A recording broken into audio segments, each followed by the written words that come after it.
Fala, meus amigos, espero que vocês estejam bem. Hoje eu não vou aparecer não, porque vai ser rapidão aqui, hein? Olhando a prova descrevente do dia 28 de maio. Então, olha só. Questão 25. Crimes contra a fé pública, tal. Foi falado na superrevisão, tá? Então, falsidade de atestado médico foi falado, falso reconhecimento de firma ou letra foi falado.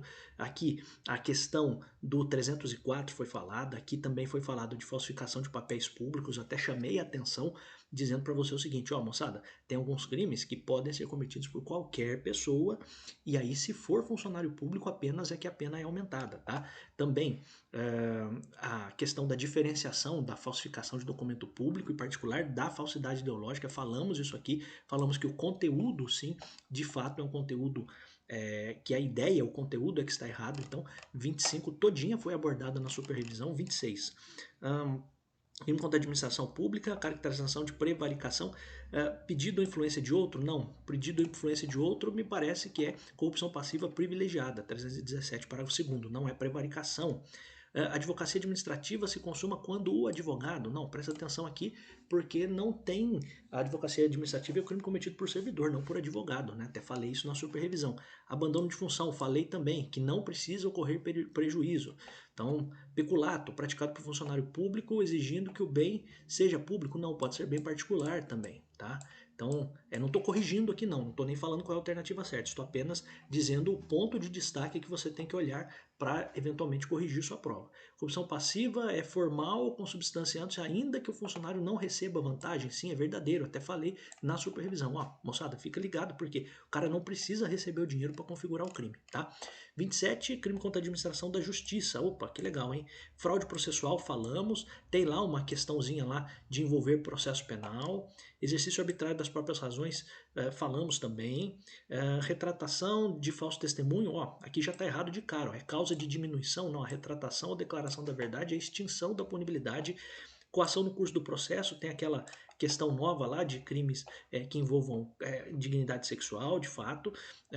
Imputação da prática de contravenção não configura o crime de denunciação? Configura sim, apenas a pena é reduzida pela metade. Então não estou nem dando resposta, estou apenas fazendo aqui uma verificação de acordo com aquilo que nós falamos lá na superrevisão. Tá? No crime de fraude em certame de interesse público, 311A, correto afirmar que a ocorrência de prejuízo, primeiro, nós falamos desse crime durante a nossa superrevisão, né? Então fala que a ocorrência do prejuízo é causa de aumento de pena, possivelmente é verdadeiro, é crime comum, podendo ser praticado por qualquer pessoa, mas se praticado por funcionário público a pena aplica-se em dobro. Me parece que para você ver se isso aqui está correto ou não, você vai olhar aqui enquanto que aumenta a pena, tá? Previsão de modalidade culposa, me parece que não há.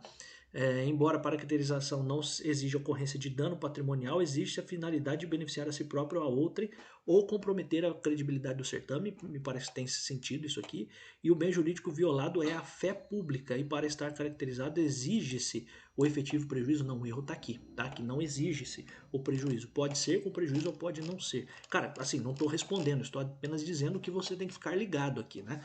Tendo em conta a inutilização de edital ou de sinal do 336 e o crime de subtração ou inutilização de livro ou documento do 337, assinale a subtração de livro ou documento se parcial.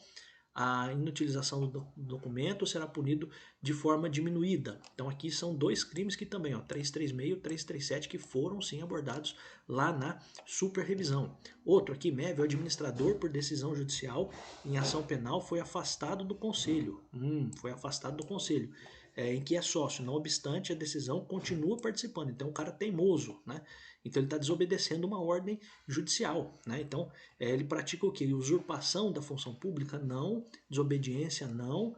Não incorreu crime? Incorreu. Desobediência à decisão judicial sobre perda ou suspensão de direito. Me parece que já está aqui, tá? Então, mas também falamos na superrevisão, tá? Processo penal, tendo em conta as regras de impedimento e suspensão, não é suspensão, né? É suspeição, né?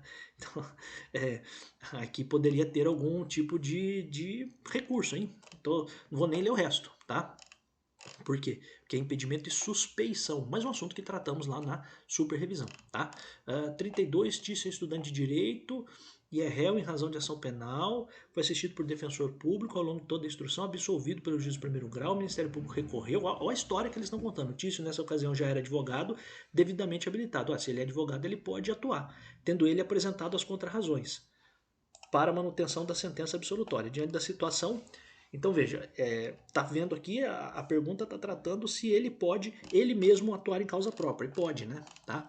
33, tendo em conta as disposições do Código de Processo Penal a respeito de citações, intimações, putz, dada essa questãozinha aí, então também tranquilinha, 33. 34, tudo falamos, hein, cara? Tício foi denunciado por crime cuja pena máxima não ultrapassa 2 anos de reclusão, pena máxima. Então, olha só, pena máxima. Não passa 2 anos de reclusão. Diante dessa situação, aí a questão é a seguinte, a pena máxima não é, enfim, mais do que 2 anos, poderia, a princípio, estar nos juizados especiais criminais? Então, essa é a pergunta, né? Então, também foi abordado com muita tranquilidade isso aqui. Mévia, denunciada pela prática de crime de homicídio doloso. A denúncia foi recebida, sendo apresentada a resposta à acusação, seguindo-se a instrução, retiro das testemunhas, encerrada a instrução, apresentada alegações finais, processo encontra-se com o juiz. Em vista, o que o juiz vai fazer, né? Então, olha só, aqui ele contou toda a história do processo. E aí falei para vocês, né? O examinador vai contar toda a historinha do processo. Então, foi contada toda a história do processo. Aí veja só, agora o processo encontra-se, ó. Então, apresentadas as alegações finais, o processo encontra-se com o juiz da vara do tribunal do júri para a sentença. Então veja só, depois que acabou tudo, vai acabar a primeira fase. Nessa primeira fase, o que o juiz pode fazer? Pode pronunciar, impronunciar, desclassificar, absolver sumariamente e assim por diante, tá? Então, esse é o ponto. Então também falamos na superrevisão 36 a respeito do processo de restauração dos autos do Código de Processo Penal. Você vai tentar buscar certidões, informações de tudo o que existe antes, tá? Então, é questão difícil essa aqui em 36 porque não é um negócio muito falado. Eu não, agora sendo honestíssimo com vocês, não me recordo de ter falado da restauração com tanta ênfase assim na superrevisão, mas daria para responder a questão. Revisão criminal não é recurso, é uma ação tal, não pode piorar a situação do réu, vimos tudo isso lá na superrevisão. Processo civil, empresa X, representado pelo escritório, ó, vamos no final, ó. Diante da situação hipotética, a alegação apresentada na contestação. Então, olha só. Então, eu quero saber sobre a alegação da contestação. Já vai para o final para responder a pergunta. Então, a empresa X, representada pelo escritório, propôs ação contra o município. A ação foi distribuída para a quinta vara, o município foi citado e na contestação apresentou-se a alegação de que 10 dias após a propositura da petição inicial, um primo distante de Eduardo foi contratado como advogado pelo escritório de advocacia Y, fazendo que Eduardo seja impedido de exercer suas funções. Veja, primeiro, que primo é parente em quarto grau, né? Então, nem que se for distante, deve ser num grau maior ainda, tá? Então, só lembra disso para responder essa pergunta 38. 39, quando a citação for realizada por meio eletrônico, daí você vai lembrar lá da nossa aulinha de como que isso vai ser feito, né? Então, citação por meio eletrônico, eu começo a contar o prazo do... Então você já sabe qual é a resposta. A Juliette saiu do Big Brother e está aqui agora. Propôs ação de indenização por danos morais, alegando que sofreu ofensas verbais e constrangimento, com razão da conduta de funcionário. Considerando a situação hipotética, cenário alternativo acerca da possibilidade de concessão de tutela provisória. Veja, indenização por danos morais, sofreu ofensas verbais. Veja, aqui, na verdade, a pergunta quer saber sobre os requisitos da tutela provisória, seja de urgência, seja de evidência, tá? E aí, se for o caso, ainda a tutela de urgência antecipada ou cautelar ou a tutela de evidência, né? Então, de fato, aqui lembrar-se, né, que no caso de tutela, por exemplo, tutela de urgência, você precisaria que existisse ali um dano que envolvesse o próprio direito da pessoa. A tutela provisória de urgência cautelar tem a ver com a produção de provas. Beleza, daria para responder com tranquilidade. 41, a produção antecipada de provas será admitido no caso em que tem receio de a pessoa morrer, né? Ou vai ser difícil ali verificar os fatos. Então, veja só. A gente viu isso no processo civil, sim, é perfeitamente possível, e aí você conseguiria responder essa questão aqui com a nossa superrevisão tranquilamente. Tá? Caio, motorista de transporte por aplicativo, estava voltando para casa após um dia de trabalho, vou ver o final já. Diante da situação, tendo em vista que ainda não transcorreu o prazo para apresentação da apelação, bem como não existe qualquer omissão, contradição ou obscuridade, então olha só. Então, a primeira instância, a ação foi julgada parcialmente procedente, condenando Antônio apenas ao pagamento de danos emergentes.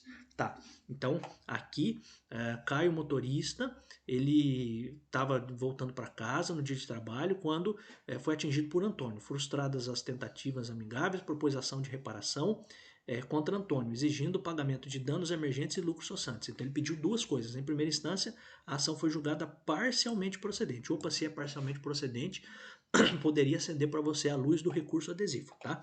Condenando Antônio apenas ao pagamento de danos emergentes. Tá, então veja só.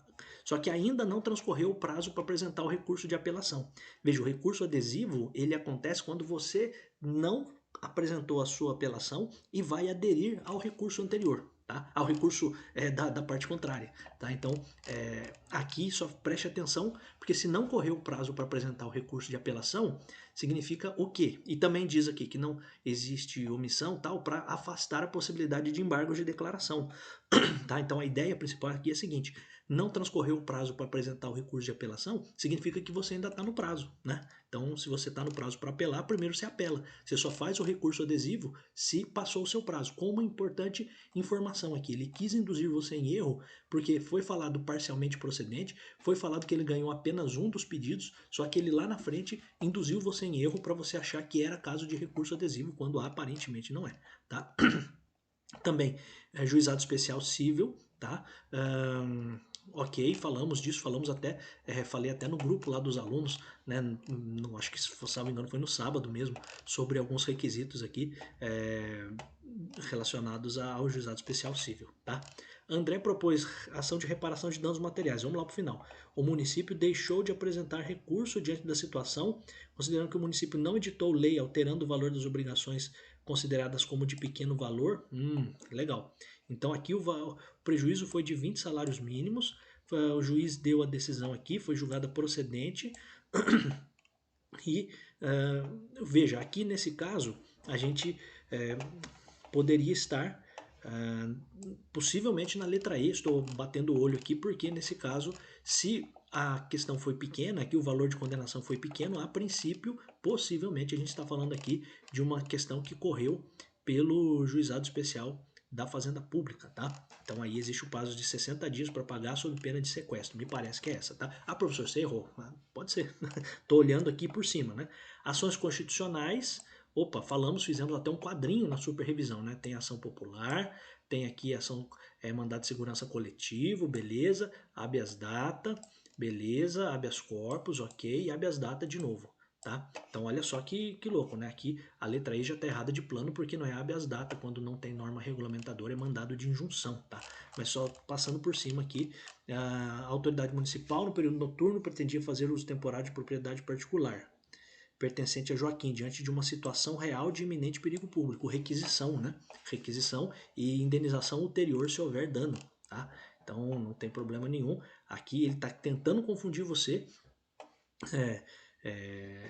para eventualmente você, enfim, ser induzido em erro. Então Joaquim recusou sustentando a inviolabilidade do domicílio, muito embora domiciliado em outro imóvel, tá? Não tem problema, tá?